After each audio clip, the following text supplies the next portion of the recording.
This meeting of the Hingham School Committee is called to order.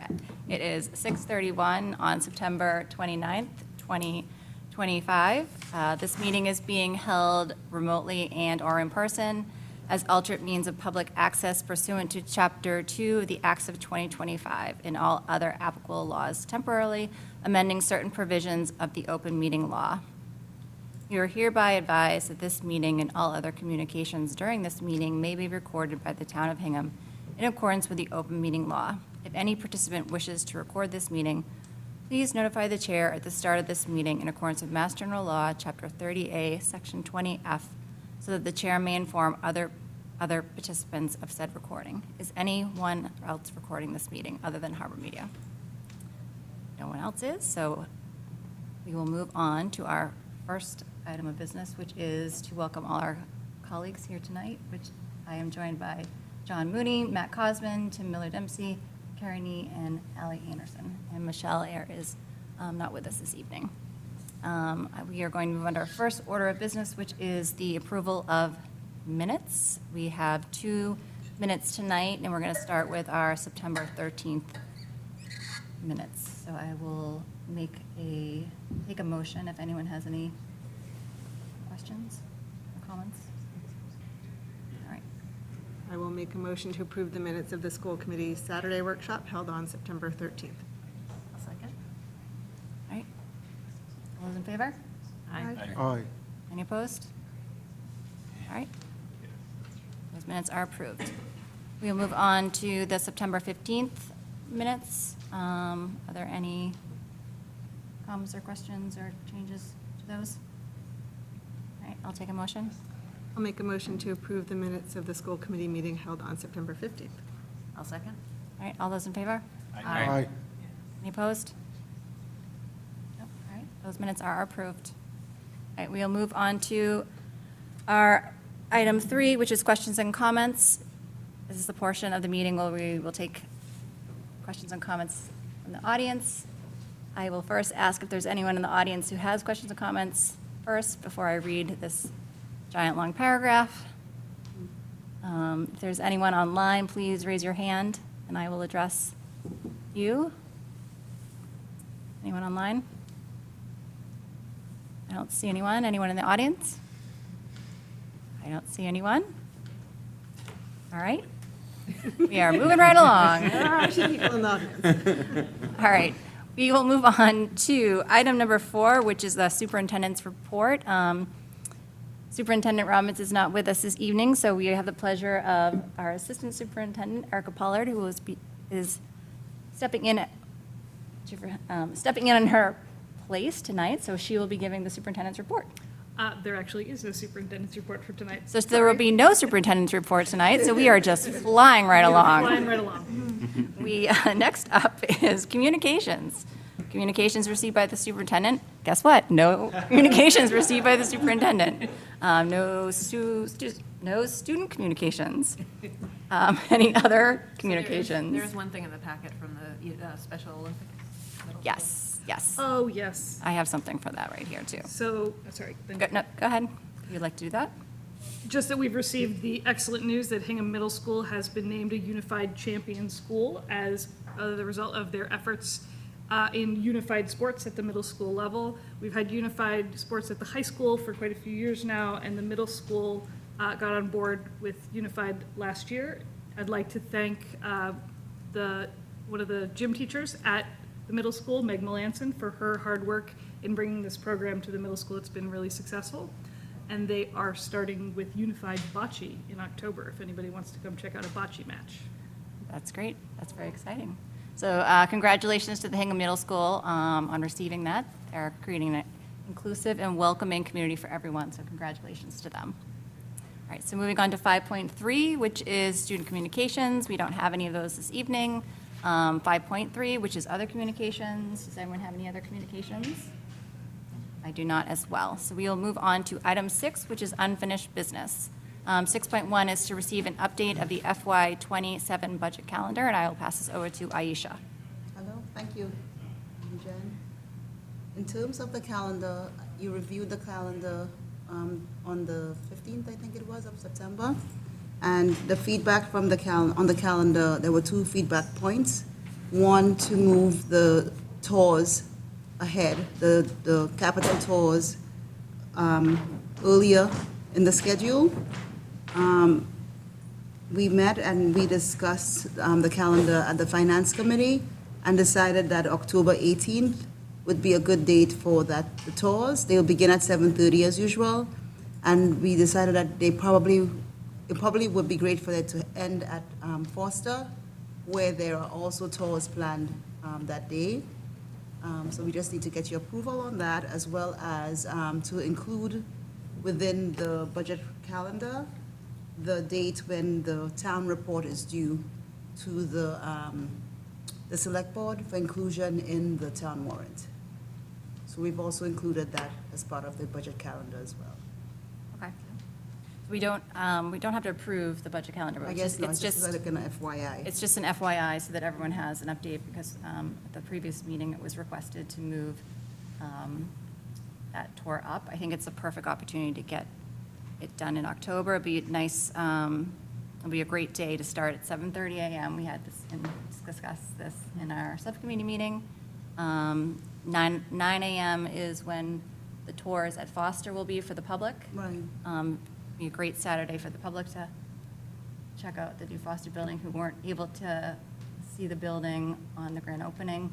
And then we'll have, at 7:30, we'll tour, I think it's what, 4 or 5 buildings. Right, so we're looking at touring the high school, South, and PRS. And we're on the fence in terms of East, because there's a few issues at East where we may need to take a look at. But I think matters also, those issues are being resolved as we speak. So it may not be an issue by the time we get to October 18th. And if that's the case, we may not need to include it on the capital schedule, and it would have been taken care of as part of the HVAC updates that are happening right now. So we'll invite Select Board Advisory Committee for John. This will be your first capital tour. We'll invite, advisory committees usually invited, capital outlay is usually invited, Select Board, and then the full school committee is invited. Right. We get a bus and Yeah, we'll travel to all, to see the needs. right. And then we'll finish off at Foster. Yeah, and one of the ideas that Superintendent Roberts had was that the 2025 school building committee, by then it would have been formed, so it would be a good opportunity for them to take a look at some of those projects as well. That's great. That's great. All right. Does anyone have any questions or comments on that change? All right. We will move on to new business, which 7.1 is to receive a facilities update. I think we have Matt Meehan is here to start us off with that. Want to come on up to the podium, Matt?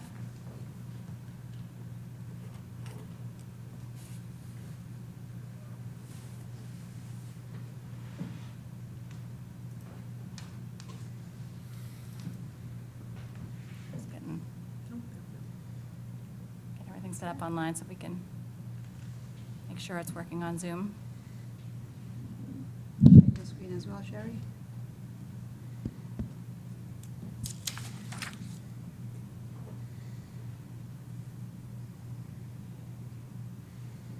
Showing the notes again.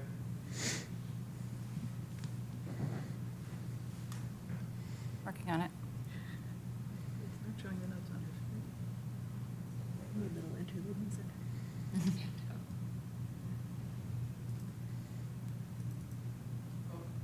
I think you got it. There we go. All right, we're good. Go back one. Yeah, go back one. All right, good. Thank you. Is this 1.3, the one I sent her? Great. Is that the one you sent me this afternoon? Yes. Good. Good evening, everybody. My name is Matthew Meehan. I'm the Director of Facilities with Hingham Public Schools. Thank you so much for allowing me to present some interesting things that have been going on with the South RTU project. You can go to the next slide. It began amazingly. We had a very good rig day, which was, a lot of this work happened on the weekend or during breaks. Next slide. Then they started to install it, they started to pipe it, they started to penetrate through the roof. Next slide. And we started to discover some issues. So we removed the ceiling from one of the bathrooms at the bottom floor of the boys' bathroom at the bottom of the school, because we had to do work down there. And what we looked up and saw was some corrosion. I immediately called our engineering partners, Habib and Associates. They came out and they were like, okay, yep, we can handle this. Next slide. If you click it a couple times, this is the area they had concerns about. It was right above where we were replacing all of the new RTUs. If you remember a while back when we talked about roofs, if you can click through this pretty quickly, water starts to penetrate, goes through the insulation, adds up in the corrugated steel, which is structural, and then begins to leak. We didn't see any leaks. And the reason why is because that ceiling in the boys' bathroom was permanent. It was kind of like concrete almost. And the water damage caused some failures. And now we're at expansive repairs. So this was part of a presentation I gave a while back. So Habib and Associates came out and they said, we'll reinforce some of this section, not a big deal, doesn't look too bad. They drew up some sketches really quick, and then we saw this. This is when the vendors that we used, which was Enterprise, opened up the roof to do some work that they had to do with the new RTU project. What they found was a giant hole in the corrugated steel, which we didn't see because the membrane was actually blocking the sunlight. Look on the left, oh, go back. Look on the left over there. All those tiny little dots that you see is daylight. So I came out, they called me out immediately. I came out and looked up and said, oh, this is a little bit of an issue. Still in the kind of localized area. I called Habib back, our structural engineer, and they came out. The reason why I'm explaining this a little bit by little is because I want you to understand our process. When we find problems in schools, we partner with engineers, structural engineers, architects. Many times we resolve them ourselves. Sometimes we can look up, I can say, this is bigger than what we can resolve. This was bigger than what we could resolve. They came back out. Now we're partnering with Habib, our facilities department, and Enterprise. Enterprise, we are lucky. They said we can take all of this work on. We know roofers, we know structural people. We can get this all done within this one project, and we can get it done very quickly. So the lesson learned here is to make sure that we are partnering with people that we know can do the work very quickly. And we can assess very quickly how to get this work done. This falls under emergency repair outside of traditional procurement rules, because it was imminent that this roof would have, if we went to the winter and we had a significant snowfall, we would have some significant issues. Habib said, replace this entire section of the roof. Next slide. This is what it looked like when they started to remove it. So they started to remove it. Everywhere that we saw that corrosion, we did not see it below. So as we opened it up and you went below and looked up, you saw daylight everywhere, which means all of that kind of corrugated looking steel was completely compromised and had failed. Which means, yes, you could walk on it, you could move around, you could hook up pipes and everything else. If you had any kind of significant load, rain, water, even wind that would circulate around, it would be compromised and at risk. So we moved quickly. Next slide. As you can see, our roofers immediately started digging in and correcting the issues. Next slide. This is Labor Day weekend. So from August 14th through Labor Day weekend, especially Labor Day weekend, most of the work was done on Labor Day weekend. So it was Friday night until they had no more daylight, all day Saturday, all day Sunday. And they completed the work on the roof. The roofing crew was fantastic. They worked with my department and with the engineer and got everything done. I did want to go over the change order. Change order means typically it's either a credit, which is rare, or an addition to a project. In this case, there were many additions. The boys' bathroom ceiling had to be removed. Then we had the emergency roof repairs. That was $130,000. Then we had an additional structural piping. Girls' bathroom had to be removed.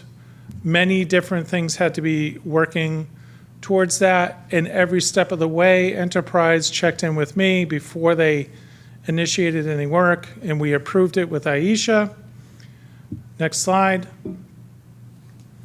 And finally, we come down to that total emergency roof cost actually is not correct. It's about $175,000 if you add all of those up.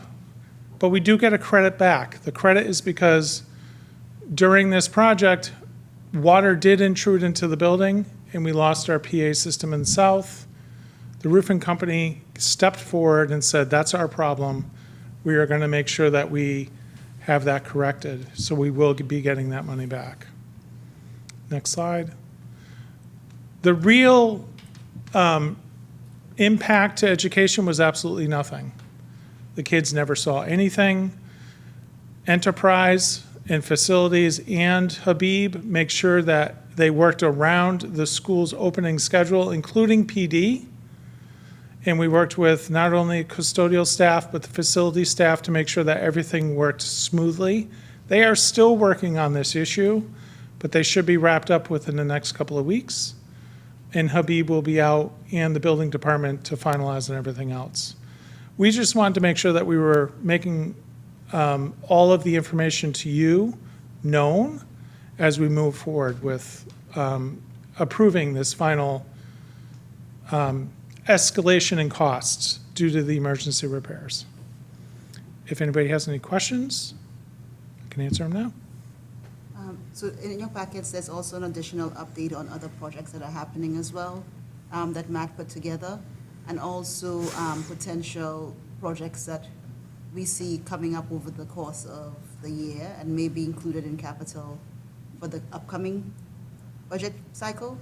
It's all included within your packet, but this is just one of the big areas that we thought needed special attention. Also, as part of the use of the Emergency Capital Repair Fund, we need your approval for the use of that fund. And in your packet as well, that was a late addition today, I included a memo in there asking for your approval of $65,000 to be deducted from the emergency repair fund that town meeting approved last year. Of the $175,000 in expenses for the change orders, about $60,000 of that will be absorbed into the contingency fees, contingency amounts for the project. And we will also have, of the contingents, and we'll also have another $50,000 that goes against the roofing, the capital roofing account that we receive every year. I think one of the things that we spoke to advisory about when we got the additional emergency funds was that we would utilize our capital funding first before going to that emergency fund. And that leaves about $65,000 left to be charged to the emergency fund. The emergency fund is a total of $500,000. So that will be this is the first major expense that we've had. that has been, that we're asking for your approval for, to be able to assign it to that account. Let me just open to anyone on the committee have questions. Well done at getting this done so quickly and not interfering with the start of school. That's really impressive to see all of that work.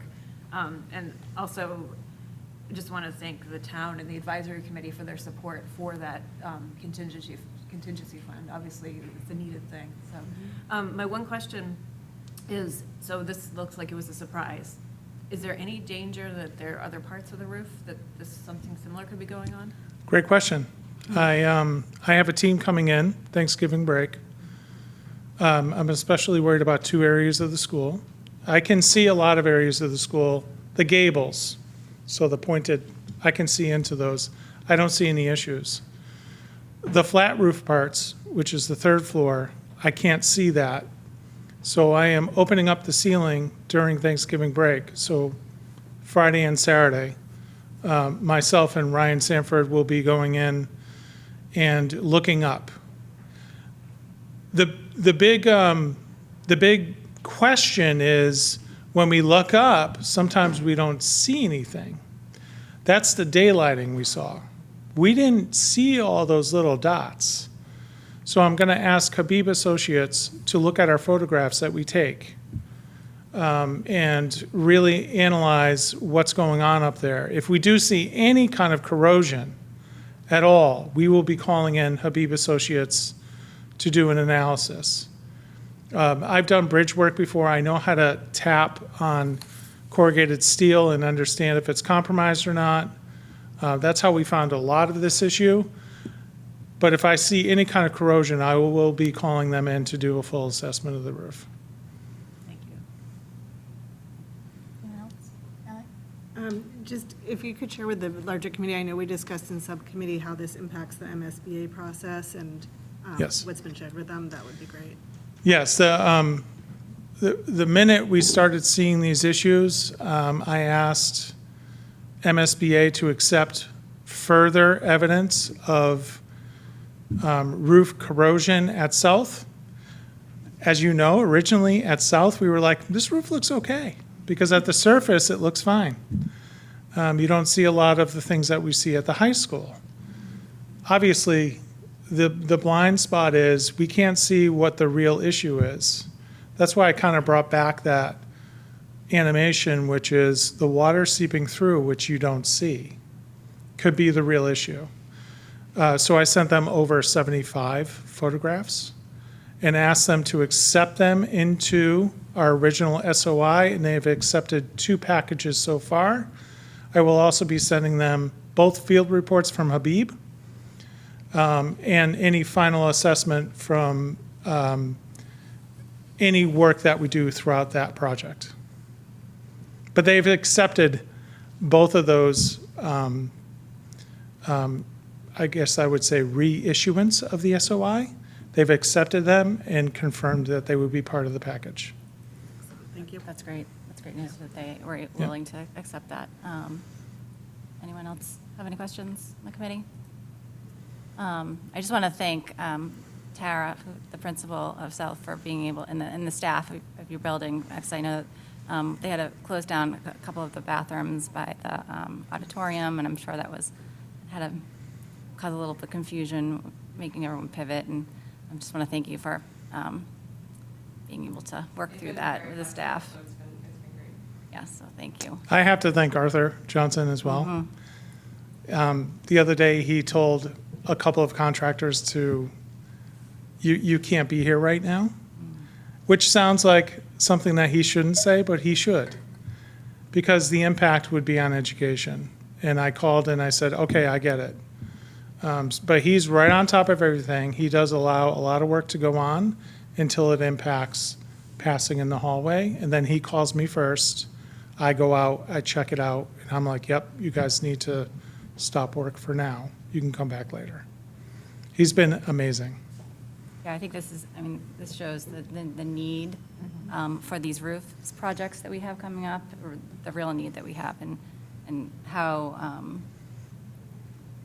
you just don't know what's behind under these roofs. So thank you for this presentation. I know there's more that you have to give us, but thank you for going into the great detail for this project. You're welcome. Thank you so much for letting me present. Do we Yeah, have- you need approval for the. Yes. Yeah. Why don't we do the approval for the funds? I will, no one has any more questions on the south roof. I will take a motion. I will make a motion to approve the use of the extraordinary capital repair fund for the roof repair project at South Elementary School in the amount of $65,927.55. Second. All right, all those in favor? Aye. Any opposed? All right, thank you. That's, all right, Thank you. moving on to item 7. Matt. Thank you, Matt. Thank you, Matt. You're welcome. You don't have to hang around if you I don't know. want to. I just see, is that, we don't have any questions? No, that's Gracie. Right, right. I saw a little dot. It's not, no one has any questions online. All right, so moving on to 7.2, which is to receive a presentation of South School Improvement Plan. So I will welcome Tara, Principal of South School, to the podium. Continuing on the South theme. Yes. You have the microphone off, is that normal? Sherry, is the microphone off still? Microphone was off. Doing a little testing. Is the microphone off? I'm I not think sure. it's I feel like I'm On the Zoom. hear some relay. You're on. On the Zoom? Yeah. On the Zoom? I think that's just I think the we're good. I think it's just- computer. Like that, yeah, that computer. Yeah. Yeah. Computer. You are good to go. Oh, great, excellent. So first off, thank you to Matt, because I know that that work at South was just something that came up at sort of, as he was saying, the end of the project. So for him, I know Ryan Sanford, custodial staff, just being able to communicate. I appreciate all the communication. Sometimes I'll say like, hey, you know, just because I want to make sure that staff and families are also involved, so informed. So thank you, appreciate it greatly.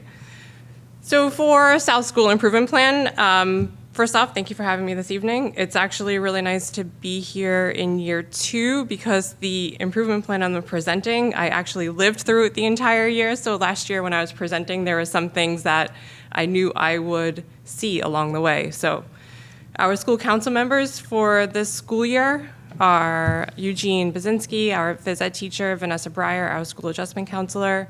We have parent reps, Amy Gredler and Victoria Smythe, both 4th grade parents. Karen Johnson, our community member, and Allie Anderson is our school committee liaison for this coming school year. From last year, we presented for South, we had 5 overarching goals for the school year in our improvement plan. And just to sort of encapsulate those goals, we just called them, we had academic excellence, healthy, equitable, and inclusive community, culture of collaboration within and beyond South Elementary School. And in the next slide, we had enhancing the home and school partnership and safety and security. For goal 1, which is academic excellence, we have some updates to report on. So the first goal was really all about that multi-tiered system of supports, looking at the data in the building, continuing our professional development in the core curriculum areas. And as a school, we have analyzed assessment data from sources like MCAS, iReady, Acadience. We work closely in professional learning communities and at data meetings. And this data analysis in the building helps us to directly inform our instructional strategies and also leads to the creation of alternate plans for students that we want to make sure we have interventions in place. So the building schedule for last school year was great because it allowed for these tiered or targeted reading instruction, our math instruction. And with that, we were also able to make some tweaks. So living that building schedule for me last year, I was able to put into place for this school year a building schedule that allowed our multi-tiered system of support blocks to have a little bit more behind them, because working with our reading specialists and math specialists, we actually were able to make it so that none of those blocks overlapped with one another in the grade levels they work with, which was great because sometimes the reading specialists might have been scheduled to be in a classroom while another grade level was having their targeted reading instruction. So being able to come in with that lens of saying, how do we make our schedule really have that targeted intervention as our focus? So we have a schedule this year, which is working really well. Also through the use of our PLCs, our professional learning communities, teachers are able to work closely with our reading, writing, and math specialists to expand their knowledge of instructional strategies. And then this also gets supplemented by our professional development early release days. Still within Goal 1, so we had a couple of other action items where we had the Math Olympics, and we continued that for this school year.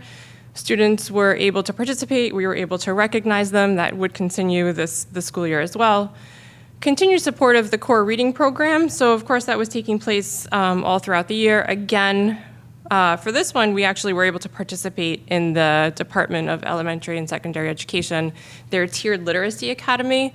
That provided South School with a coach who was able to come in and work with our team to look at our instruction, look at our core reading blocks, meet with our team, and really just support our reading program, which was great. And then the last piece here, which was encourage STEAM activities. When we actually met as school council the other day, I noted that this was not an area with all of the other things that I was trying to focus on. This was an area that really, out of reflection, is one that still needs some work. And a great conversation ensued at school council on how we can actually get this looped in. And we were talking about the early release days. I know that for our early release days, the students, we have a social emotional focus, but we were thinking, how can we actually go about incorporating some science, technology, engineering, math, that STEAM aspect in those early release days. And that's something that we're gonna work on this year as a staff to build out what activities could take place at each grade level on early release days. Goal 2, we have healthy, equitable, and inclusive community. So this was actually a big piece of our professional development last year, was refining our positive behavior intervention and supports, our PBIS model at South. So we did a significant amount of work actually refining our school-wide matrix. And at the heart of our matrix, we have 3 guiding principles, and we sort of see them as our ABCs, which works really well in elementary school. So we have act responsibly, behave respectfully, and care for others. And then what we did was we built out our school-wide matrix to have the expectations that we're looking for in all areas of the school day, hallways, bathrooms, cafeteria, and how they tie into the A's, the act, behave, and care for others. And then we also redesigned our buzz awards to match the matrix, still carrying in the B theme. And one of the biggest pieces in the prior school improvement plan was the emphasis on being kinder than necessary, and that actually still lives in our matrix. So under care for others, so if we have in our matrix that in our classroom, we're gonna make sure that we want to make sure our friends around us are, having a good instructional environment, we always end each area with being kinder than necessary. So it's still a huge part of our school. Again, we had our toolbox lessons that took place all year. We also incorporated them into our family newsletters and on school announcements. To add just for that positive behavior intervention and supports, because it kind of goes along with toolbox lessons. So what we did for the start of this school year is each family newsletter.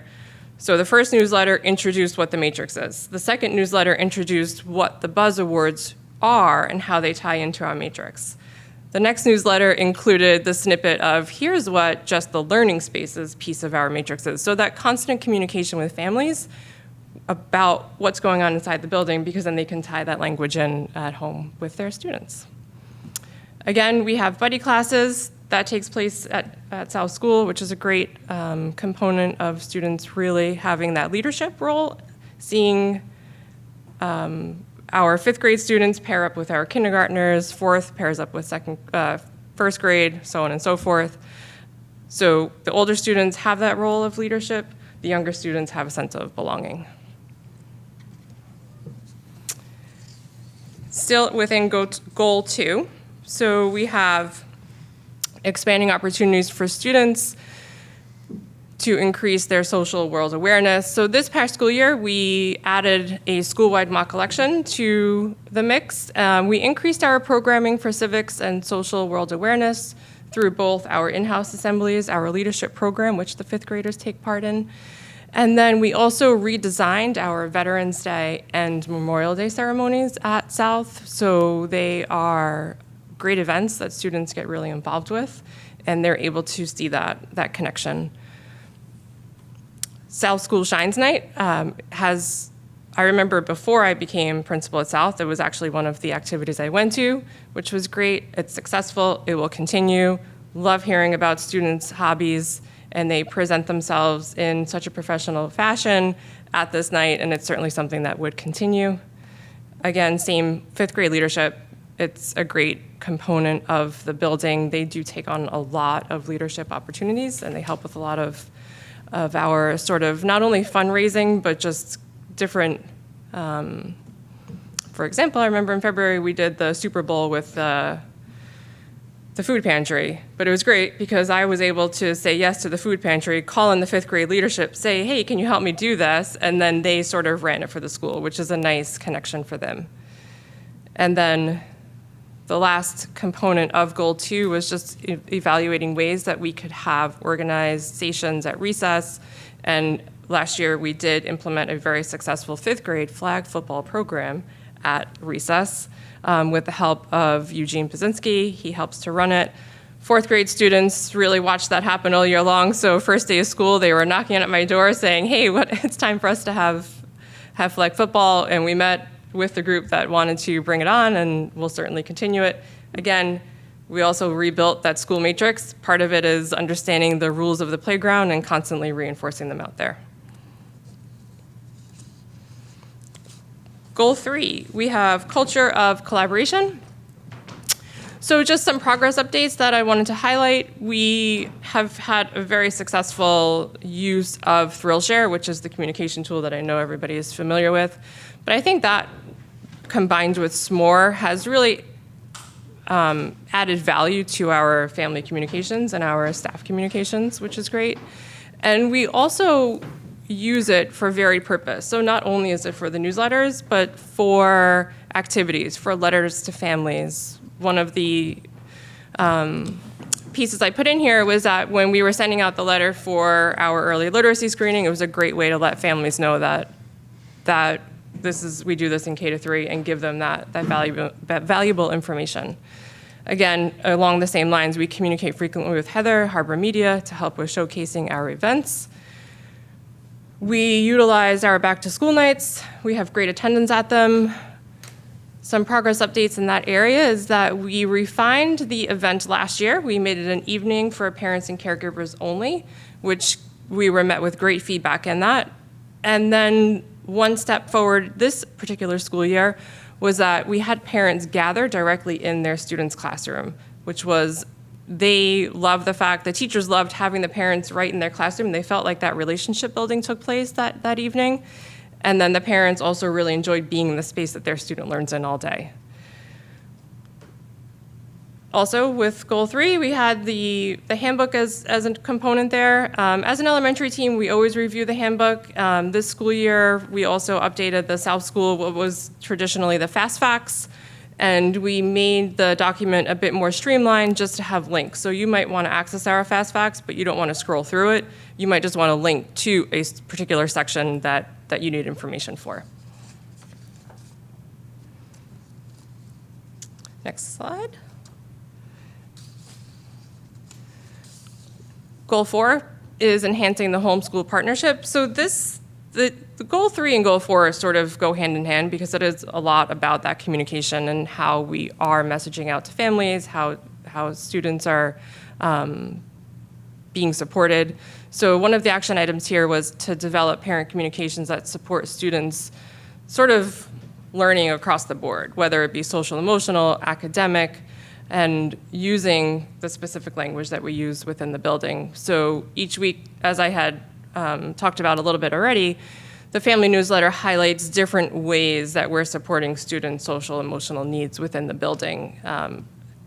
as already mentioned, last year the focus was on toolbox. This year we've shifted for that positive behavior intervention and supports. The action item 2 was to continue to meet the needs of new families, and for this year, we actually altered our kindergarten screening in May, and we made it an informational session while students were being screened. The families were not familiar with Mrs. Driscoll and myself, so it was a really nice way for us to meet with the small groups of families, because they're all new to South generally. If some are repeat families, but they also hadn't had maybe that small group time with us. So it was really nice that we were able to give them all of the information about South, about kindergarten, about curriculum in those small group sessions. We felt by the time we got to that bus orientation in September of this year that we've actually met with those new families numerous times. And then the action item number 3 is to use the PTO newsletter, email, school website. So we want to make sure that our newsletters are succinct, yet have really important information that parents can reference. And our communication platform is now, I feel like, being used in a more consistent and collaborative way with our ability to update our live feed, update our news feed. Action item 4 was about a parent caregiver survey. And for this, we were thinking about ways in which there was not necessarily a parent caregiver survey, but of course you always want to make sure that parents feel that they have ways in which they could give feedback, and also what are things that they might be looking for from South School. So this year, utilizing our school council and our PTO in figuring out ways that we can evaluate how do we solicit more feedback and in which areas, because we want to make it specific to different things that we know we can make some action items on. And then the last action item was to build internally with a focus on, build a team internally with a focus on equity.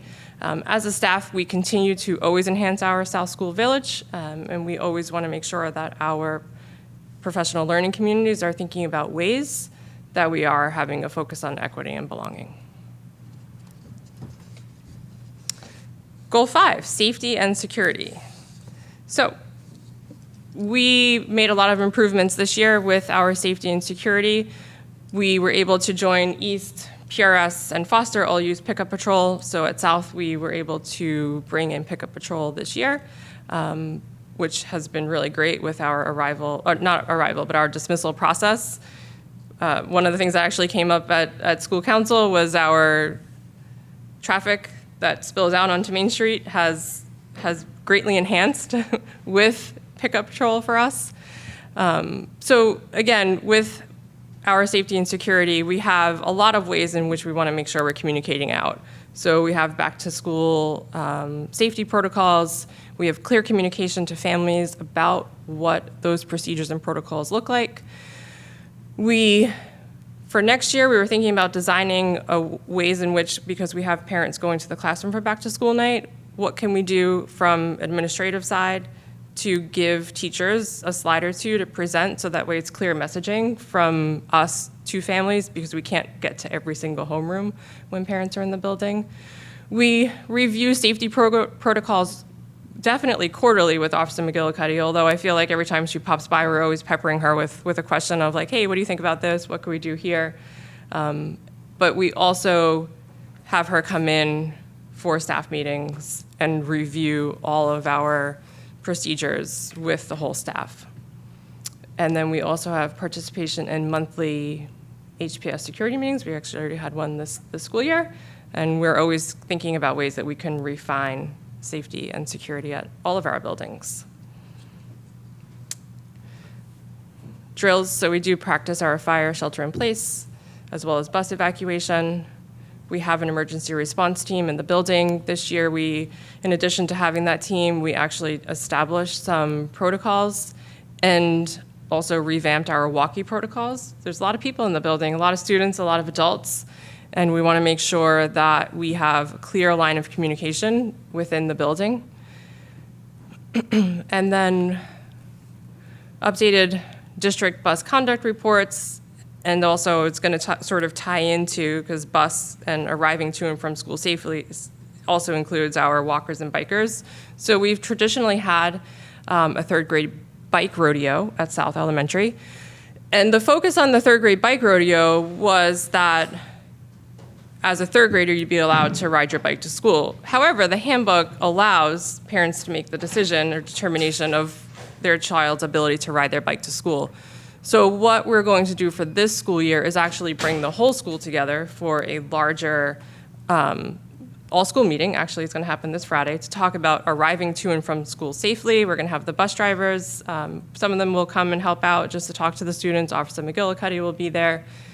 And then we'll celebrate the Friday after with a large walk bike to school safely sort of celebration event.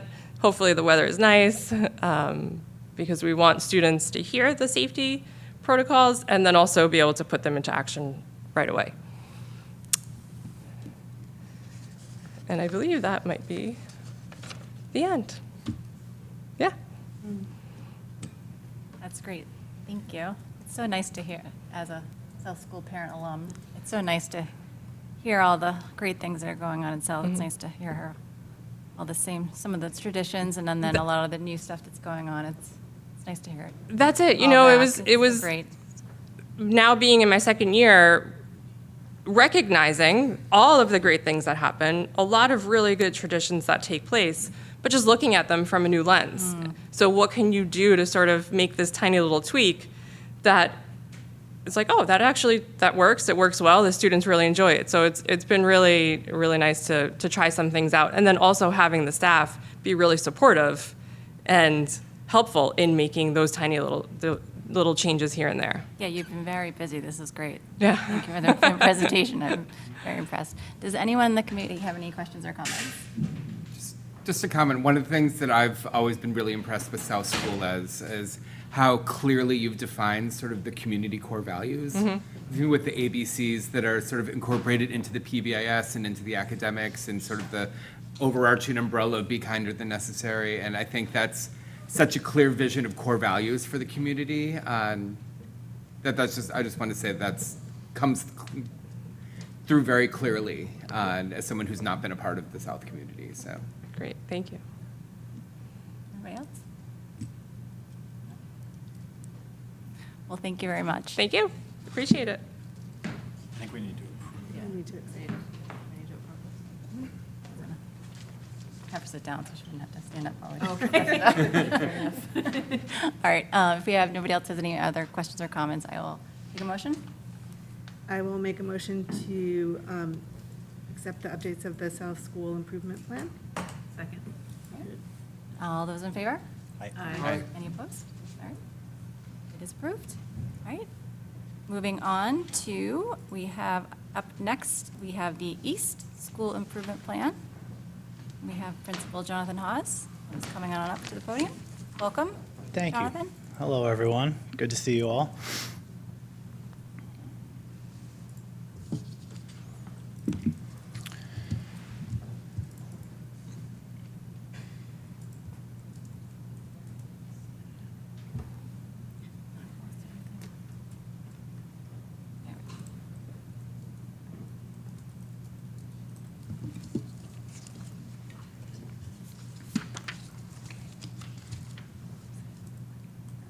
Thanks, Sherry. So similar to my colleague, I'm updating you on the progress. We are at the midpoint of our 24 to 26 school improvement plan. This is the second plan I've had the opportunity to build at East Elementary. And compared to our first school improvement plan, which was the first 2 years that I was at East, which was very much sort of just observing, not making sort of any major changes, we felt the opportunity to be a lot more targeted with this plan. So I'm providing you some updates on where we are at the end of the first year with truly a concise but sort of targeted plan. In our observations over the first couple of years, we saw that there was some opportunity that we wanted to maximize. Opportunity within our schedule, opportunity within, as we began to further implement our Into Reading program, opportunity as I began to work closely with our math and reading specialists and writing specialists to understand the layers of the curriculum and understand the opportunities that our students had for support. We also wanted to improve some lagging performance. East had been historically below our peer schools. So we wanted to take a look at where we could improve. All credit to our educators. We've made some fantastic improvements. As I'm sure you'll see sort of later this fall, I feel like last year we had our best year with regard to performance on lots of different measures. But regardless of the actual results, which again lie in the hands of the sort of students and the staff, engaging in an analysis of our practices, engaging in an analysis of our performance was a really unique opportunity. It was one that the staff and myself felt like we had sort of not yet worked together with that level of either inquiry or specificity. It was great to see. And our last focus for this plan really was to adopt and weave into East Elementary's year some more of the formalized social emotional opportunities.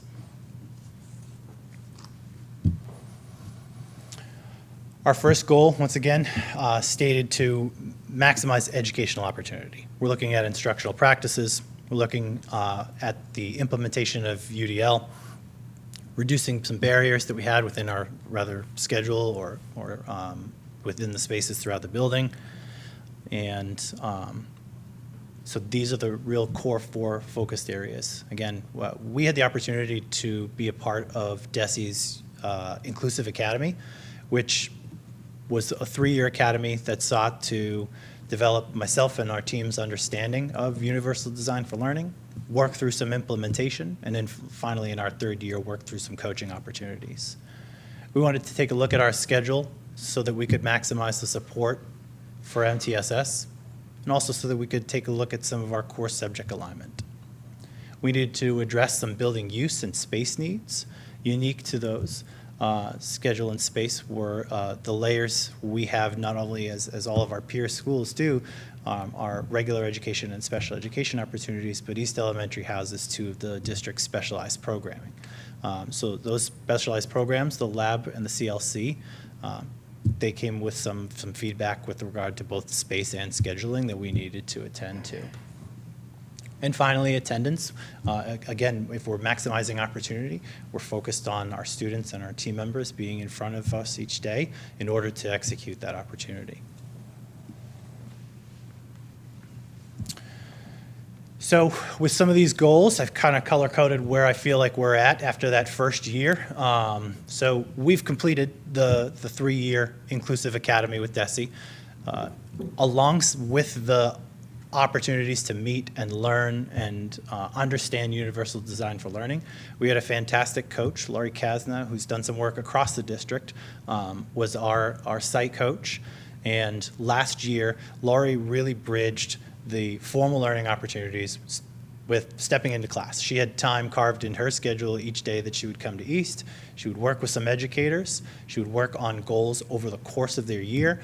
And she would also just do some spot checks. So sometimes it was as formal as, I want to take a look at the small group learning opportunities that are happening in my classroom. And I got to figure out as an educator how I'm going to be in one space, but sort of assess what's happening in the others.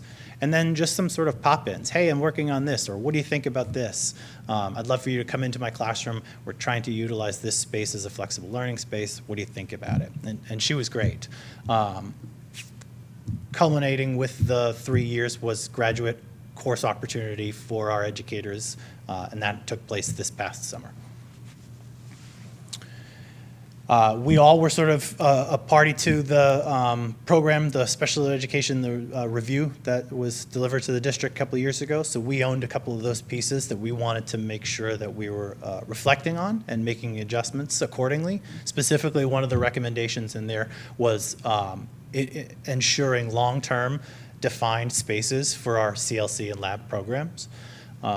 This year, with expanding enrollment in those programs, each of those programs is utilizing a full classroom space at East Elementary.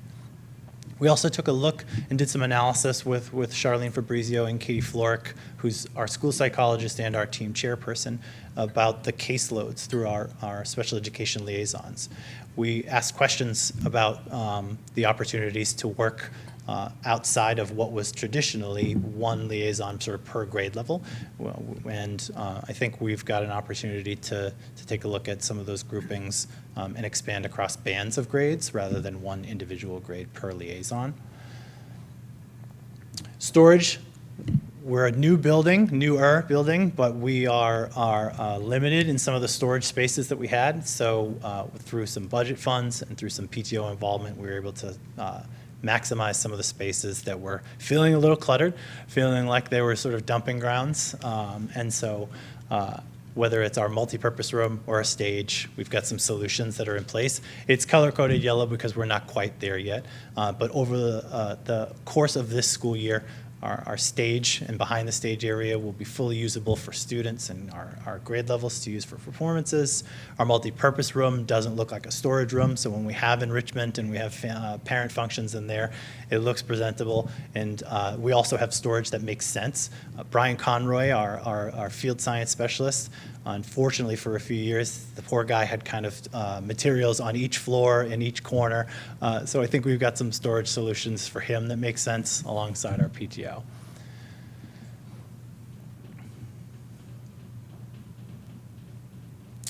Second goal was really focused on student data, again, performance data. We wanted to take a look at our instructional and interventional groupings. We wanted to take a look at what's going on in our classrooms.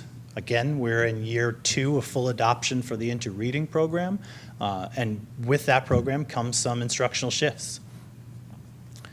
We needed to analyze our performance. Again, with some lagging performance, we wanted to sort of figure out what types of questions is the MCAS asking?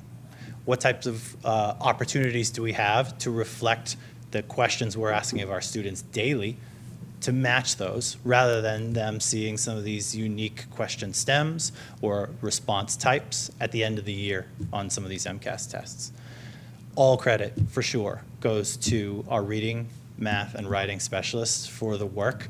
I can sort of set the vision for this analysis and for the action planning that was the subsequent action planning after the analysis, but those guys are the ones that are in those classrooms daily. They're the ones giving the coaching and the opportunities for not only a lens on the student performance, but what our educators can do to sort of get the most out of them. So we've made, as you can see with the green, a lot of progress here in Goal 2. Our data analysis took place last fall once again. Again, we took a look at where our performance was, what were historical trends, how did we look across our peer schools within the district and out, and we developed some action plans. Those action plans, again, are written in conjunction with myself and my specialists. They are structured monthly, so our MCAS analysis picks up those action plans right up in November. There are things that our students are seeing on our tests that are delivered to them in May, but we're going to start practicing those types of things in November. We're going to make sure that, again, thinking it through the lens of maximizing opportunity, if we can't get them as prepared to sort of look at the test mechanics, make sure that they have all the tools that they need, understand the testing suite, well, that's sort of a blind spot for the student performance. We didn't want to have points lost because students were struggling with either the navigation of that or they were seeing, again, unique question types or question stems, an opportunity to apply their thinking. They knew the answer, but they necessarily were sort of lost in some of the function of the test. We didn't want that to be a part of our performance. Those action plans were revisited again last year. And each of those months, all of my partners in those departments, whether it's reading, math, science, or writing, had an opportunity to edit and make sure that our educators and our students were well prepared. Lastly, the band that's in yellow, we are still working through that. And after this fall's data analysis, this year's going to provide us with a great opportunity. We hadn't yet completed some sort of thorough extension for our high-performing students. We have great variance in our data this year. Based on our beginning of the year inventories, we're looking at some students who are have some clear need for intervention. We also have solid band of high-performing students, whether that's at the early grades, students who are already independent readers and mathematicians, who don't necessarily need the interventions that some of their peers do, who are just sort of learning that numeracy or learning how to read. We've got independent readers, so we've got to figure out how to take that high end and provide them with some more extension opportunities. Same goes for our 3 through 5 grades. That was an area that wasn't addressed last year, but we're already sort of brainstorming what we can, looking elsewhere to our districts and my colleagues, seeing what they do with those types of opportunities, because they present ourselves with a really great one. Our last goal was, again, focused on social emotional learning, looking at safe and inclusive environments through regular social emotional training. In addition to some of the toolbox and PBIS work that my colleague Tara Boning discussed in her plan, which was a district-wide focus for all of us elementary principals, we also sought to bring some parent education into the world of social emotional learning and to implement a new piece, which was our Wellbeing Wednesdays, which was a great opportunity. Wellbeing Wednesday, for those that might not be familiar, was the first Wednesday of each month, or the one that coincides with the early release day, was our opportunity to pause some reading, mathematics, and writing. And we took an opportunity to check in on the climate and culture in our classrooms. We took an opportunity to check in on some student needs. And it was a really great product that we're pretty proud of.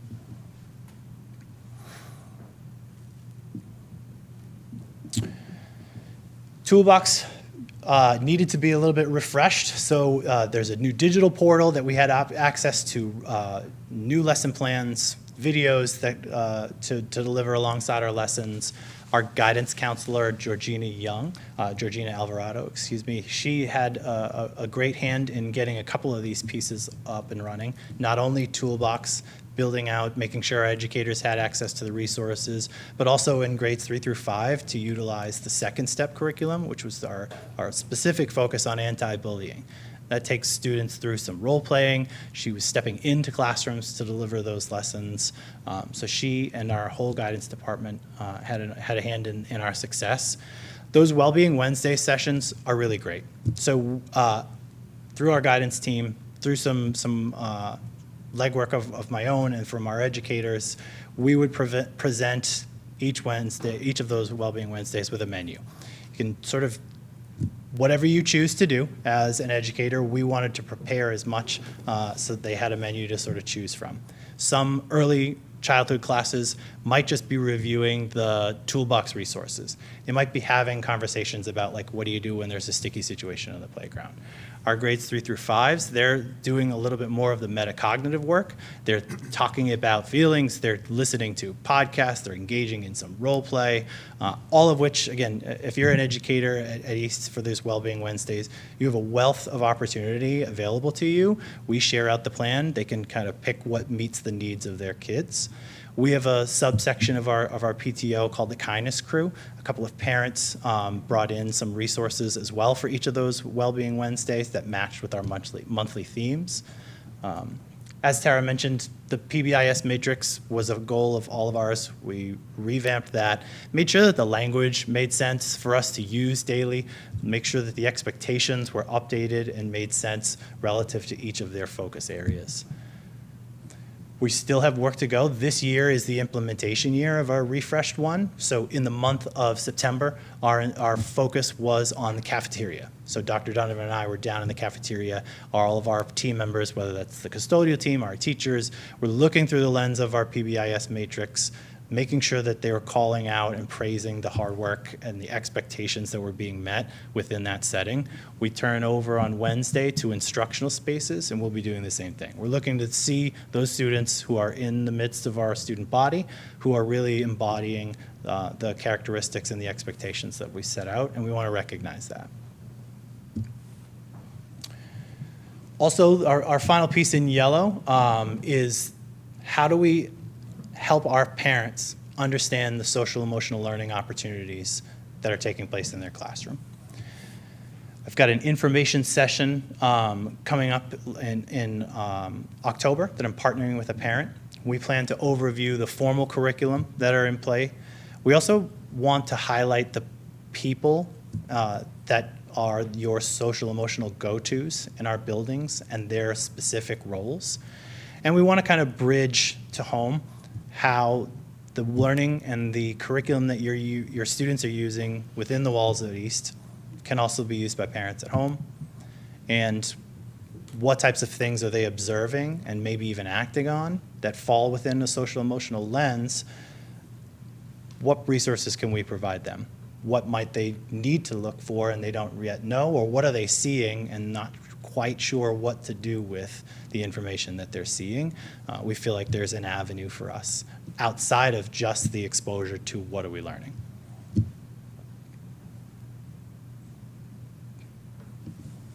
Thank you, Sherry. Are there any questions from the committee? So one comment, just on the very end. I really appreciate the social emotional learning collaboration that you have going on at home. That bridge at home is so important, not just with the social emotional learning, but with everything. But I think that's really important, and I'm glad that you're working on that. That's nice to hear. With that, I will ask anyone in the committee if they have any comments or questions. I think you can see how well the principals of the 4 elementaries really do work together and have a lot of overlapping vision. I think that's really, that communication has been really important. So it's nice seeing actually 2 elementary presentations on the same night, because that really brings that into focus. So. Thank you for recognizing that, Tim. It's something we work hard at, and I agree. It's a really great partnership. I can't end without giving a shout out to Matt. Matt was a partner in our development of this plan. He's probably heard me do this update like 4 different times now, but thank you, Matt. Retired. Yes. I moved on to fun. I got a new building. And acknowledge to eat my own crow. I emailed you in May saying, I know I can't make the meetings, but we're going to work together creatively to have the liaison partnership, and I've completely dropped the ball on that. So. Well, that was just meeting 1 right here. All right, so I'm recommitting to that and apologize for that. Don't sweat it. Don't sweat it. Great. So I will let you sit down while Thank we you. approve the, oh, you approve this. All right, since there's no more questions and comments, I will take a motion. I will make a motion to approve the update presented of the East School Improvement Plan. Second. All right, all those in favor? Aye. Any opposed? No, all right. Plan is approved for the updates. All right, we will, thank you very much. All right, we will move on to item 7.4, which is to receive an update on the 2025-2026 professional development catalog. All right, thank you. Similar to Tara feeling like she's been through this one time, so it feels a lot more comfortable the second time. Having now lived this PD thing for a full year, this is the first time that I'm presenting to a PD plan that I actually wrote myself, because last year Katie had already written it by the time I took this role. And it was really great to have the opportunity to sort of fall back on the strategic plan and on the portrait of a learner that were generated last year, which really helped to drive the priorities for this plan. So we have a couple of different focus areas for professional development this year. At the elementary level, Jonathan mentioned and said that he's not here to hear this part, mentioned that the Wellness Wednesdays was a real great focus for East in the previous year, and it went so well that we wanted to implement the same program at the other elementary schools this year. And we connected that to our Portrait of a Learner and its goal of developing mindful individuals and responsible citizens. So we are rolling out Wellness Wednesday programs at the other 3 elementary schools and continuing that work at East during building-based professional development. At the high school level, in our September early release, at the secondary level, the middle school and high school teachers had the opportunity to take sort of a deeper dive into our Portrait of a Learner and assess what we are already doing as part of our instructional program that really aligns well with the Portrait of a Learner, and have the opportunity to build off of that as they move forward and learn from one another. Another big focus for the year will be on technology, particularly on AI. In October, we'll have some professional development around AI in education. And then in January, we'll have a technology symposium that's going to feature teacher-led presentations for their peers, which in the past has been really well received by teachers. As always, at the secondary level, we also have department level PD, which allows the departments to really focus in on specific instructional strategies that they want to employ. And we've asked that the professional development that they do in those departments this year also center on the portrait of a learner and how that's going to roll out. This is the second year that we have offered professional development to our paraeducators. And our excellent district BCBAs, Meg Corey and Kyle Slavic, are running a series for our elementary paraeducators on behavior support strategies, which, we identified as a need for further education through surveys last year, of paraeducators telling us what they wanted, and also based on the additional behavioral needs that we've been seeing over the last couple of years. For our secondary paraeducators, we will be having sessions on executive function skills and on supporting students to develop academic independence. On the next page there, you'll see a very similar schedule for special educators and related service providers, followed by our preschool teachers. Preschool's focus this year is on improving children's oral language, so they are partnering with Oxford Education to carry out that professional development. As we go further into the catalog, you can see that each piece of the plan, each activity has been aligned with the strategic initiatives in the strategic plan. I won't go through every one of them because there's about 1,000,001 possible offerings, including department meetings and faculty meetings at all the schools. But if we go all the way down, if you're following along with me,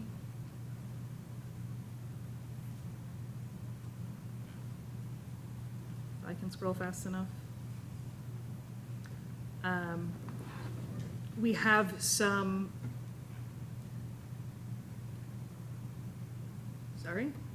we still have some of our book studies that we maintain for educators who need to maintain their licensure. Everyone needs to get 15 PDPs in strategies for teaching English language learners and 15 PDPs in special education.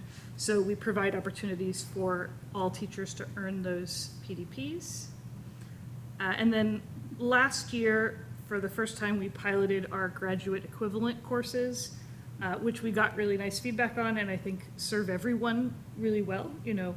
It costs nothing to the educator, it costs nothing to us, and it gives an opportunity for us to give really tailored professional development to exactly what our teachers need and want in this moment. So the first one that we are running this fall is on Lisa Demore's book, The Emotional Lives of Teenagers. We chose this for a variety of reasons, but one of those reasons is that Lisa Demore is coming to do an author talk in Hingham in October, thanks to some collaboration between our school department's wellness committee and the town. So we are reading and reflecting on that book, which is an excellent read. I highly recommend it. And then in the winter, we'll be running a Portrait of a Learner graduate equivalent course, sort of part 2, where we explore, we've written our portrait, what does it mean as we move forward? What will it look like in real life?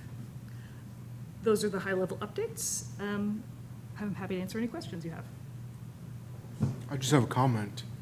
I'm amazed at how robust it is, and yet again, you're doing a spectacular job. Thank you. This is quite maybe just 'cause it's the first time I'm seeing something like this, but I know at my job, I don't get any professional development. So, thank you. Yeah, I want to apologize because I'm sure this is in there in bold print, but my computer died for the first time ever during a school committee meeting, so it's a first.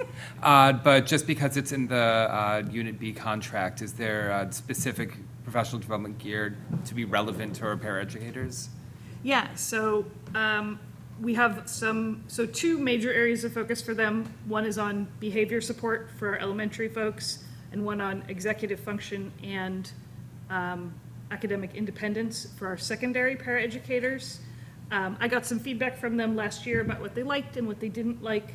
And we felt like splitting those two groups, the focus is really a little bit different, particularly since our inclusion paras at the secondary level are really doing pretty different work from our either specialized program paras or our elementary paras.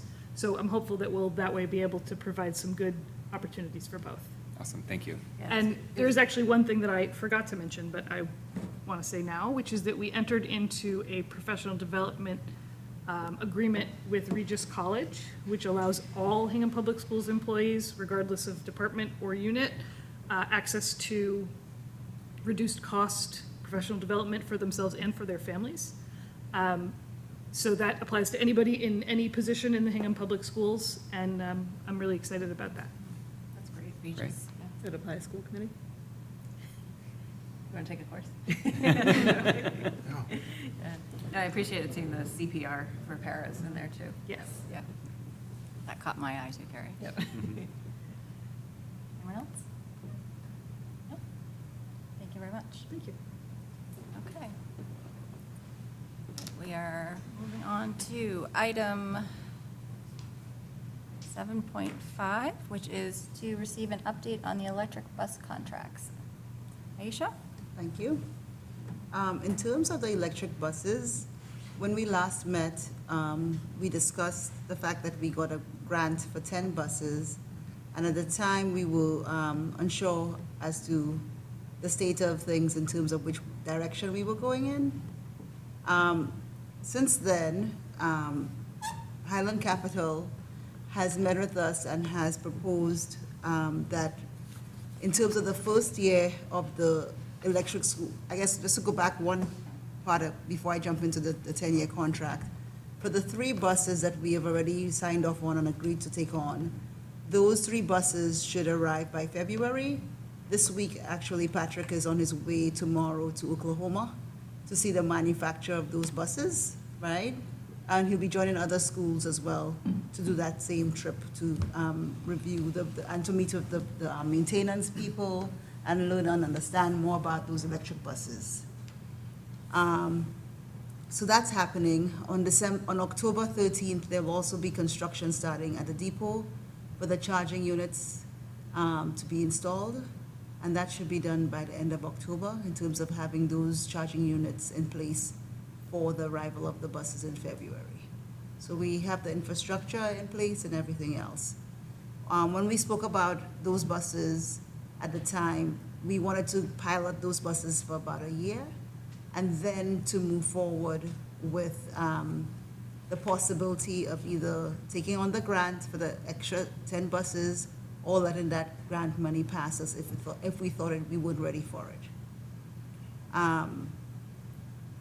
As part of that thought process, Porrick, who was very skeptical about the buses and taking on additional electric buses, he performed some research, did some research of other additional research, because we went to Beverly. I think it was 3 of us or 4 of us at the time. It was Porrick, Jen Benham, Ness Carentian, and myself. We actually went to Beverly to see their setup in terms of the electric bus setup in Beverly, where they have many different types of chargers and different buses that they run as part of their fleet. In addition to that study that we did, or that research that we did in Beverly, Porrick also contacted 3 different school districts in Vermont, Connecticut, and 1 in Boston, to get more information on how those electric buses had been functioning and to determine what his next move should be. He started off being very, very skeptical. I wish he could be here tonight to express how skeptical he was in the beginning. And after I was worried about the miles. and everything else. Yep. When it would be cold, and if he would get, how many miles did we get when it would Right. get cold? Batteries. I think those were his main concerns. Those were his main concerns, and just in terms of, he kept on saying, Aisha, I don't want to have the kids be on the side of the road and the electric bus is not working. And that's everybody's concern, because we want to make sure that if we get buses that they're actually functioning and working.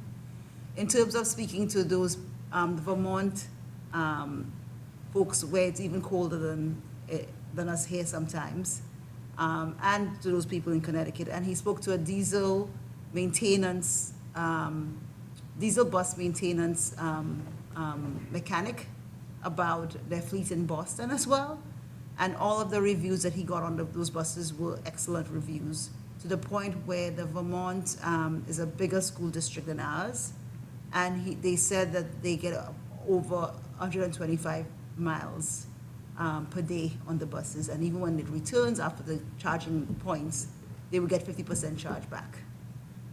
So he was very optimistic in terms of the feedback that he got from those, from that further investigation and from talking to the diesel people who were diesel bus operators and mechanics, who spoke about the fact that with the electric buses, the maintenance was almost zero, because we don't have like the frequency of changing brakes or other things like that that we would frequently have with our diesel buses. One of the reasons for PORIC actually performing that additional investigation was because Highland Capital offered us, as part of the grants that we would be getting, 1 year of only paying $8,000 a year per bus to continue our pilot program of the buses. So given that the cost of those buses for 1 year would be significantly reduced, PORIC wanted to make sure that taking on these additional buses would not mean that he would have 10 additional buses that wouldn't work on his hands. So he did that additional research to make sure that, yes, we're getting a reduced cost for those buses in that first year, but then he wanted to make sure that they would actually be operating well. He, in his mind, and from the research that he has done, he has checked that box in terms of it being able to function and be able to get our kids to school safely, given all the information that he has gathered. In the memo that I provided to you, we have two different options in terms of if we move forward with those buses.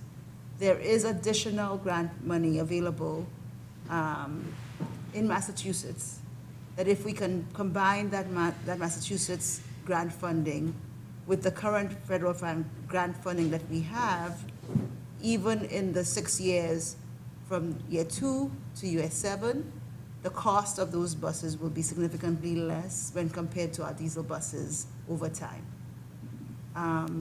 The second option, if we do not receive that grant funding from Massachusetts, would be that we would go it alone. I'm a little bit, the cost of that, if we don't get that additional grant funding, is a little bit higher than the cost we would pay for our, if we went alone on the electric buses without the additional grant funding. So I'm a little bit hesitant for us to jump to that. One of the things that we're trying to do is, currently our diesel buses, the analysis compares 7-year leases to 5-year leases, and to the comparison of with the Massachusetts grant funding and without the Massachusetts grant funding. Typically, the way we purchase our buses is in increments of 5-year leases. We do not do the 7-year lease, but because the electric cost is actually a 7-year lease, I wanted to make sure that we were comparing likes and likes. But typically, where we would really land would be with a 5-year lease for diesel bus. And the cost of that does exceed the cost of the electric buses without the grants. The way I would suggest that the committee move forward would be to wait, to approve tonight the contract, pending approval of the grant funding for Massachusetts, as well as further legal review of the final contract.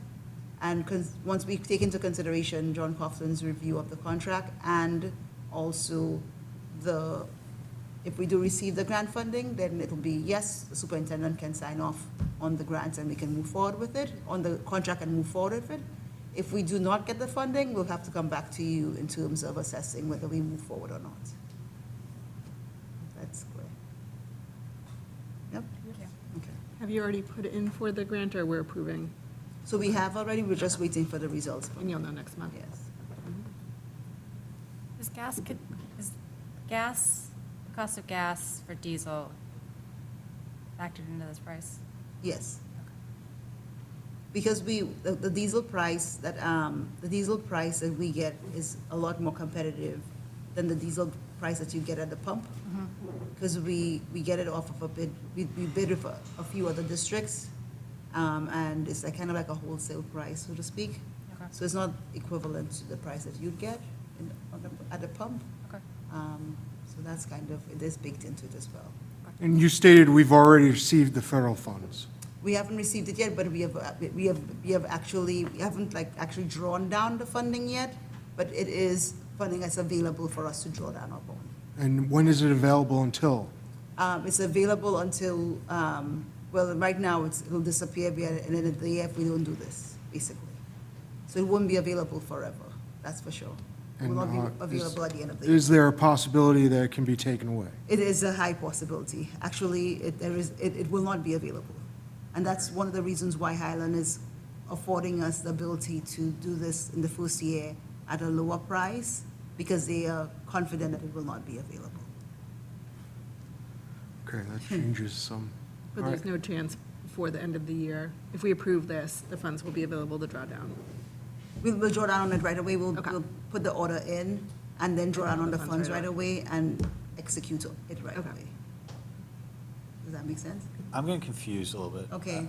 As always. Oh. So I don't really understand. Spreadsheet, Matt. Well, yeah, I'm confused about that too, but, Okay. so what I'm getting confused about is Yeah. we would draw it down immediately, but if we don't get the Massachusetts thing, So then he- we might so- reevaluate so- it. So they're thinking, we're not going to draw down until, I guess my thing is, from Highland's perspective, within the next couple of weeks, they shouldn't, they're saying couple of weeks, I'm saying the end of the October. They should know whether they will get the Massachusetts grant funding or not. This is option one. So that's option one. And that would be federal and state. So it'll be federal That'd be and great. state. Exactly, All right. exactly. Yep. Does that make sense, Matt? And so we could approve to move forward only if that grant money comes through. Exactly. And if not, then she'll come back. Okay, yeah, I was getting confused with the drawdown immediately, so that's helpful. Yep. My second question is the leases. So like, let's say Massachusetts does come through.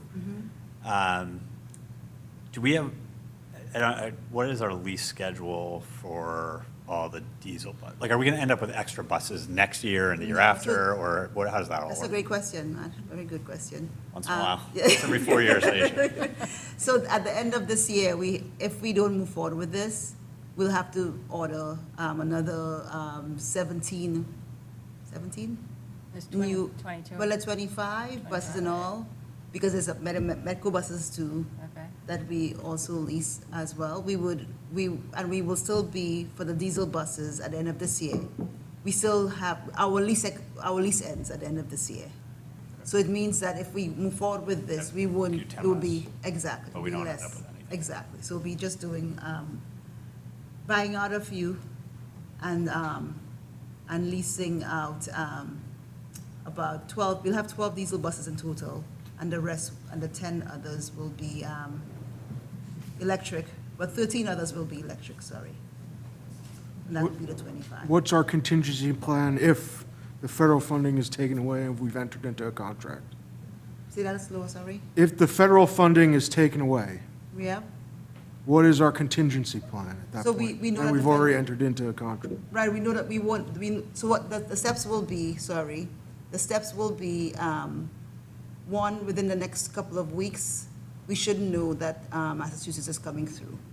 If the next couple of weeks passes by and we do not get the Massachusetts funding, we'll have to come back to you to make a decision about, I'm not so much as worried, I'm more worried about the federal. You said there was a federal Yeah. component. That's what I'm worried about. right, Not worried about Massachusetts. I'll Exactly. vote for it if we get Massachusetts or not. yeah, It's the federal part, and how Right. much is that, and, because I'm sure, well, I'm confident there'll be some blowback if a bill just pops up where we don't get federal funding for certain things.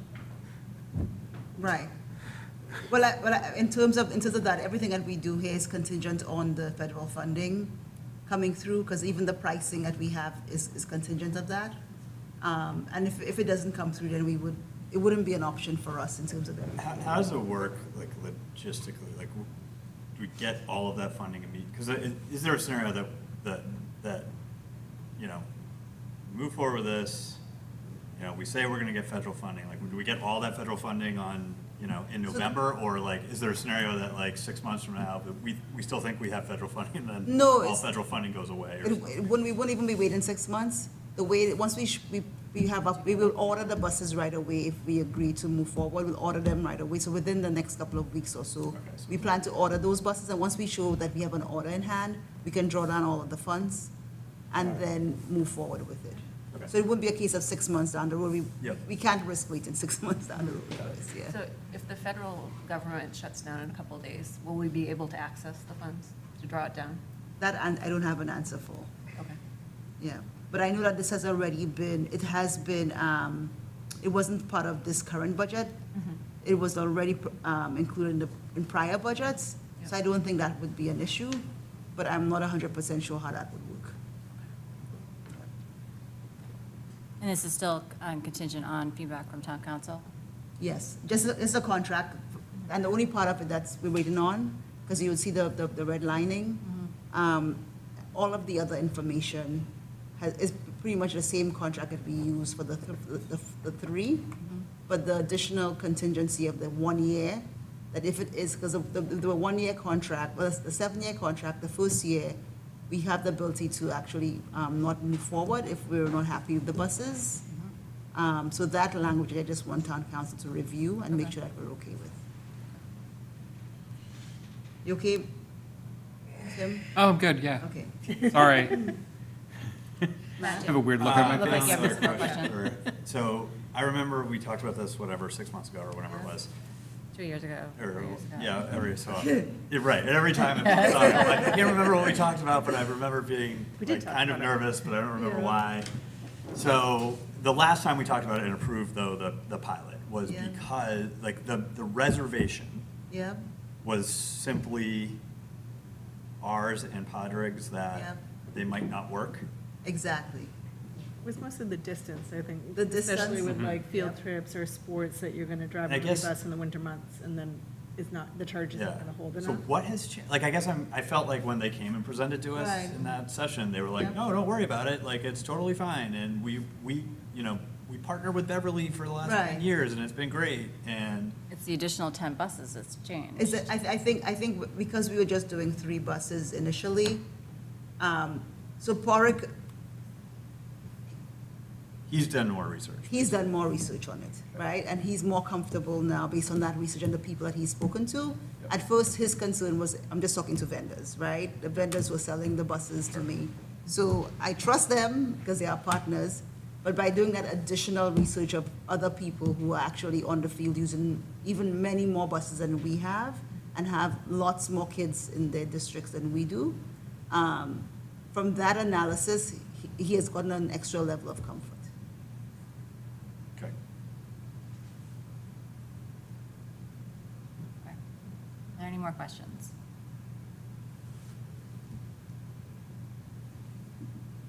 Matt? You can wait. No, this is a lot, so. We can wait. So the cost savings, I Yeah. mean, main reason to do it, probably a variety of reasons to do this, but I think the main reason is we have a tight budget. Yeah. This can help us. It's gonna help us in our It's first like year a- for sure, right? Like, obviously, there's assumptions baked into this, but it's pretty significant. Yeah. Like 25% savings or something like that. And in the first year, basically, we're only paying $80,000 in the first year for the 10 buses, which is pretty much the cost of the electrification of the buses. So are all these other, so obviously in the diesel, there's some level of assumptions and fuel and like that, we don't Yes. know that, right? But Yes. for the other stuff, not the other stuff, very boring question. The electric buses. Yeah. How, accurate, how many assumptions are baked into the numbers, I guess? Like the 8,000 year one, that's known. Yep. Then year two, 26,000. Are we like signing the contract and it's 26,000 and 26,780? Yes. Or are those just, Yes. okay, so it's, So there's a 3% escalator on. yeah, okay, on- so on that, there. it is like kind of guaranteed. Yep, yep. Maybe that's too strong, but, No, it's guaranteed. guaranteed. It's part of the contract. okay, so right. basically like we know with Yep, certainty, we are yep. paying or whatever.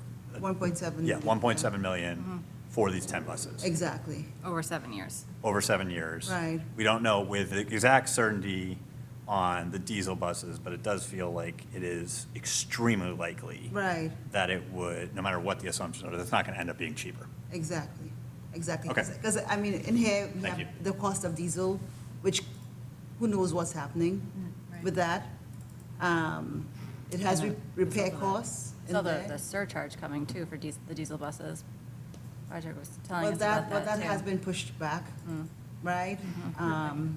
In terms of that, it used to be an issue, but Oh, that's right, you that's- don't, yeah, you yeah. don't have any regulations anymore. Oh, yeah. Yeah. Living in the past. Yeah. Sorry. Yeah. Sorry. But even in year one, we're saving 200. Exactly, exactly.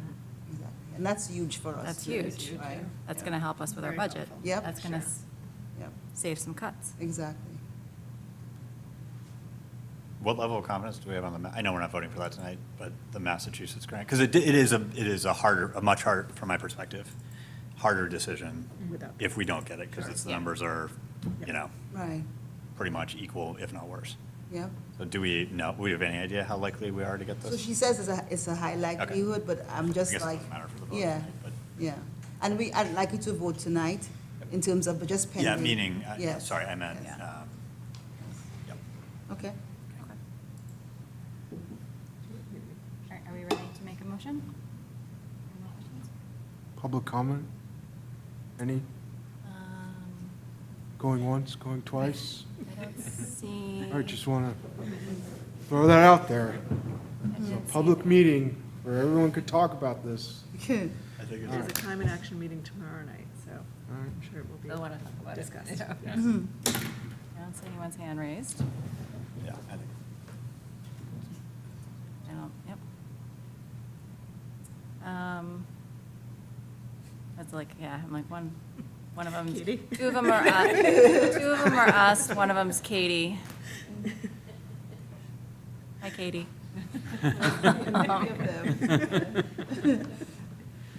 All right.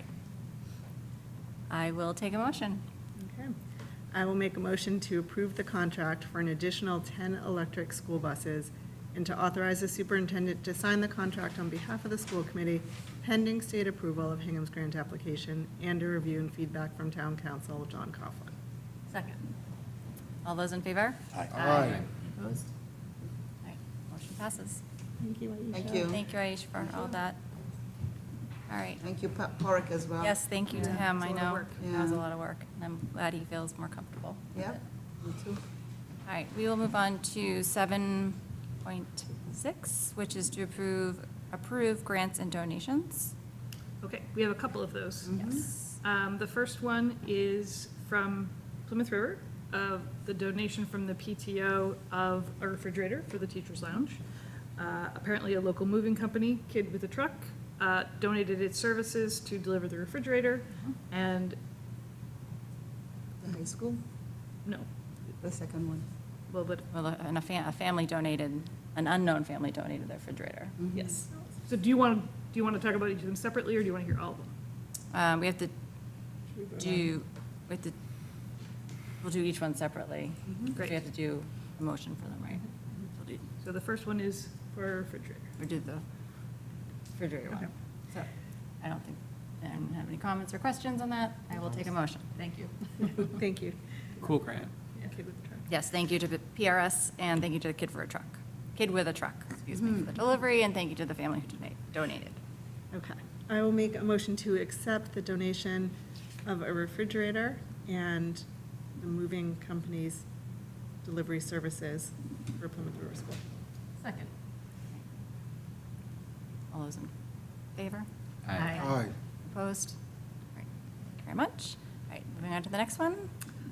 The next donation is from the high school. This is from the Hingham High School PTO, which is going to fund a couple of stipends, one for the Harborman Helping Hingham program, one for the Homework Club, and one for the volunteer coordinator.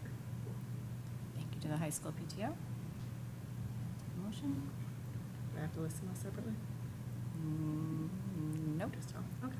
I will make a motion to accept the donation from the Hingham High School PTO. Second. All those in favor? Aye. Aye. Any opposed? Nope. Thank you very much. All right, and the last one is from Mass Hire. So the Hingham Public Schools has been offered a grant of $3,000 by Mass Hire, which is intended to provide transportation to career pathway exploration events, speaker panels, and conferences.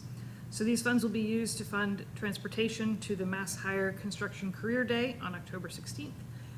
Students who are in the construction technology program at the high school, as well as other interested students, will be invited to attend. And I will just give a plug. It's a great opportunity for kids. It's all hands-on.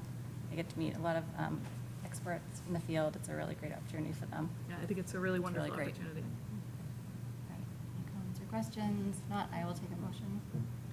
I will make a motion to accept the grant of $3,000 by Mass Hire for funding transportation to the Mass Hire Construction Career Day on October 16th. Second. All those in favor? Aye. Any opposed? All right. Thank you very much for all of those. Do we have any surplus? Yes, one, the desk. That was, oh, the Yes. desk. The desk. Does anyone have any questions about Erica's desk? So many Broken. questions. Do we need to explain it? It's really old And broken. and broken. And not. Okay. There is, the information is in our packet, declaration of surplus. I will take a motion. I will make a motion to declare as surplus the items listed above and to authorize the Executive Director of Business and Support Services to dispose of them at the least cost to Hingham. Second. All in favor? Aye. Opposed? All right. Thank you very much. Middle school bonfire. Okay, item 8, which is subcommittee and project reports. Matt? Finance had our first subcommittee meeting last Wednesday on September 24th. We went through several items, some of which we covered today. We went, got a look at the updated budget calendar. I think one of the things we'll talk about next time is the closeout of last year's budget, last year's fiscal year budget. So got a look at that. And we also spent a fair amount of time, probably the bulk of the time, just talking about or reviewing capital projects and facilities. There's a memo in here that Matt has, which goes over a lot of the successes, things that have been completed, right? Like the dock and the turf field largely done. And then, many of the challenges that he and his team are facing, some of which we heard about tonight. So helpful to hear, certainly a little daunting to hear, I guess, but a lot of good work going on, and feels like he's definitely on top of everything, but a lot of challenges ahead. Great, thank you. Tim? The first educational programming subcommittee will be meeting on October 15th at 4:30. It's a little late to start off this year, but we really wanted to wait until we had all of the MCAS data and the beginning of the year data to really dig into. And so that's the reason that it's sort of a little bit later of a start this year. But yes, and then the next Human Rights Commission meeting will be October 28th. Salary negotiations met on September 22nd, and we have another meeting coming up on October 16th. The Hingham Education Foundation will be meeting on Tuesday, October 14th. Molly? So school council met last week, and we talked about school improvement plan that you just got to hear presented. Policy is meeting on Friday morning. We have an ambitious agenda. Don't be scared. It's not as bad as it looks. And climate action is meeting tomorrow night, and I'm sure they will be very excited to hear the updates on the buses. Thank you. And I just have one thing, Sustainable Budget Task Force had a meeting last week. It was our second meeting. We're meeting every 2 weeks. So just kick that off, getting that started. So that is exciting that we're working on that again. And that's all I have. Item 9 is any items known for 48 hours. We don't have any. Our next school committee meeting will be October 6th at 6:30, and then following that, October 27th at 6:30. And then item 10, which is to adjourn to executive session. I will take a motion. I will make a motion to adjourn to executive session, not to return to open session pursuant to Mass General Law, Chapter 30A, Section 21A3, for the purposes of approving minutes of the executive session held on August 18th, 2025, and to conduct a strategy session with respect to collective bargaining or litigation, the public discussion of which would be detrimental to the committee's bargaining position and act as appropriate, and the chair so declares. I so declare. Second. Okay. We need to do roll call vote. All those in favor? Aye. John? Matt? Aye. Tim? Carrie? Aye. Ally? Aye. And I am an aye as well. We're not good at listening. We are adjourned. Thank you, everyone. Enjoy the rest of your evening.